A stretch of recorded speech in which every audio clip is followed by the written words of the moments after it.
நாடாளுமன்றம் வரை கவனம் பெற்ற சஞ்சார் சாத்தி செயலி பற்றி கன்னியாகுமரி மாவட்டம் நாகர்கோவில் பகுதி மக்கள் தெரிவித்த கருத்துக்களை பார்க்கலாம். நம்ம போனை அடுத்தவங்க மிஸ்யூஸ் பண்ண முடியாது. நம்ம போனை வச்சுட்டு மாத்தி மாத்தி பண்றாங்கல்ல, இதெல்லாம் பண்ண முடியாது. எந்த மாதிரி ஆப் இருந்துச்சுன்னா அப்படின்னு நான் நினைக்கிறேன். போன் களவு போனாலும் திருட்டு போனாலும் நமக்கு கிடைச்சிப்போம். எல்லாமே அதில் ஸ்டோர் பண்ணி வைக்கிறது நமக்கு ரொம்ப நல்லதுதான். அது வரதை நான் வரவேற்கிறேன். மொபைல் மிஸ் ஆனாலும் சரி, மற்றபடி உங்களுக்கு சிம் கார்டு இப்போ 3-4 சிம் கார்டு வச்சுருப்பாங்க. அதுவும் உங்களுக்கு யூஸ்ஃபுல்லாக அதில் ட்ராக் பண்ணி எடுக்கலாம். அது நல்லா இருக்கும். ஓகே, நம்ம நாட்டினுடைய இராணுவத்துறையினுடைய அல்லது பாதுகாப்பு துறையினுடைய ரகசியங்களையே வெளியில் வரக்கூடிய தன்மையும் அல்லது அதை ஹேக் செய்யக்கூடிய ஒரு சூழ்நிலை உருவாகி தொடர்ந்து இந்தியாவில் காணப்படுகிறது.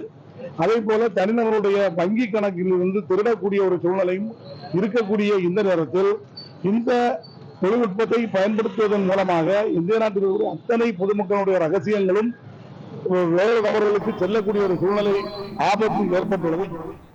மக்கள் குரல் பகுதியில் கன்னியாகுமரி மாவட்டம் நாகர்கோவில் மக்கள் தெரிவித்த கருத்துக்களை நாம் பார்த்தோம். இனி செல்லும் இடமெல்லாம் செய்தி. தந்தி டிவியின் வாட்ஸ்அப் சேனலை ஃபாலோ பண்ணினா செல்ல இருக்கும் இடமெல்லாம் செய்தி.